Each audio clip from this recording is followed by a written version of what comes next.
Okay, I'm in it. Oh, I lost an eyelash. I'm not doing that again. I'm not getting them done again. Hi, baby. Hi, baby. You're so cute. Okay. So you can learn from my stuff now, what I'm doing and why I'm making it. Okay, so I have made a Fundations Growing Preview Pack.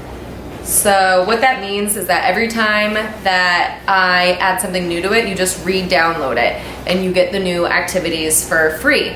So the earlier you buy it, the cheaper it is, because as I add new things in there, I'm going to up the price. So if you buy it now, especially today during our Deaf Ed Must Have sale, you'll get it for 25% off. Once you get it, you own it. So no matter how many things I add to it, you'll get them for free. So why I made this, like I said before when I started making my channel, is that I only make things that my kids need. If you guys request things, I love to make them for you, but most of the things I post are because that's what my kids are learning and that's what they need. So I have a couple kids transitioning into kindergarten this year. Oh, it's so crazy. They're growing up so fast, but a lot of my kids, I like to preview Fundations, at least that first unit, before they get to kindergarten, so they have that exposure so that they continue to relearn it, and then I can keep previewing things and reviewing things while they're learning it so they're never falling behind. This is the front. It is jam-packed with a bunch of activities. So this is the cover page. What you're gonna see inside is just what it contains. It has a note saying that it expands, you know, it grows, you get new things as you go along. I have the pages in here for where each thing is located so that when you're printing them off, you can just look on here and know what pages to print. If you only want one activity or the other activity or all of them, it doesn't matter. We all like to save paper, so if some things you like to use on your iPad, you don't have to print off. I put in the Fundations letter order.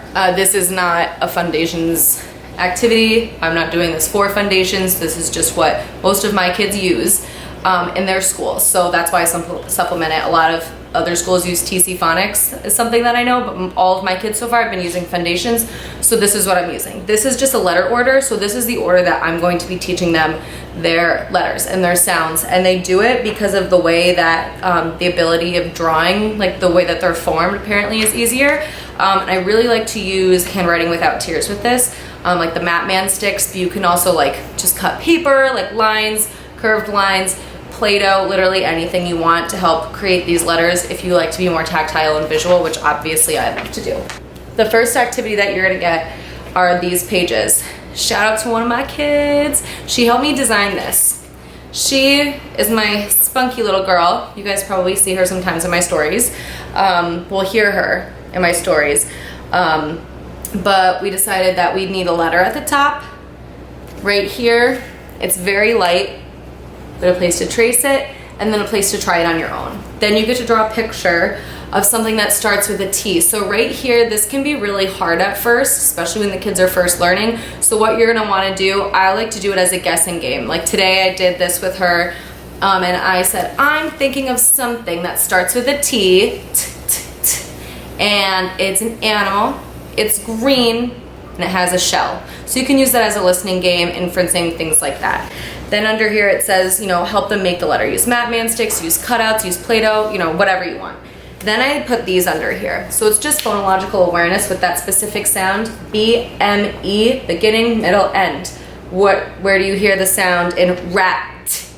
End, they color it in, they dot it, they put a pom-pom on it, whatever. The answers to it are under there. I also have these nonsense words because I find that a lot of my schools use nonsense words to help them with phonological awareness.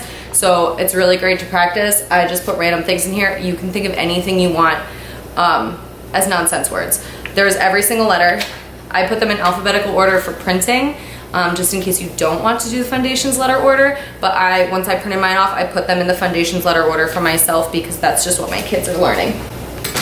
The next thing I have is these. So which one does not belong? And this is a hard concept for a lot of kids at first, so don't be surprised if this takes them, you know, a little bit. But I like to cover up the bottom ones, and I just said which one doesn't belong. Map, dog, mud. Which one doesn't belong? Dog. Why? Because it starts with a D. Same for final sound. So I have initial and final. I didn't do medial because That's just really hard, I think. It's not something that I wanted to start with in the pack, but if people really want it, I'm more than happy to add it in. The next thing I have are these tap to read things. So one thing they teach you in Fundations is that you have to tap under or on top of each word as you read it. And it's called pointer power.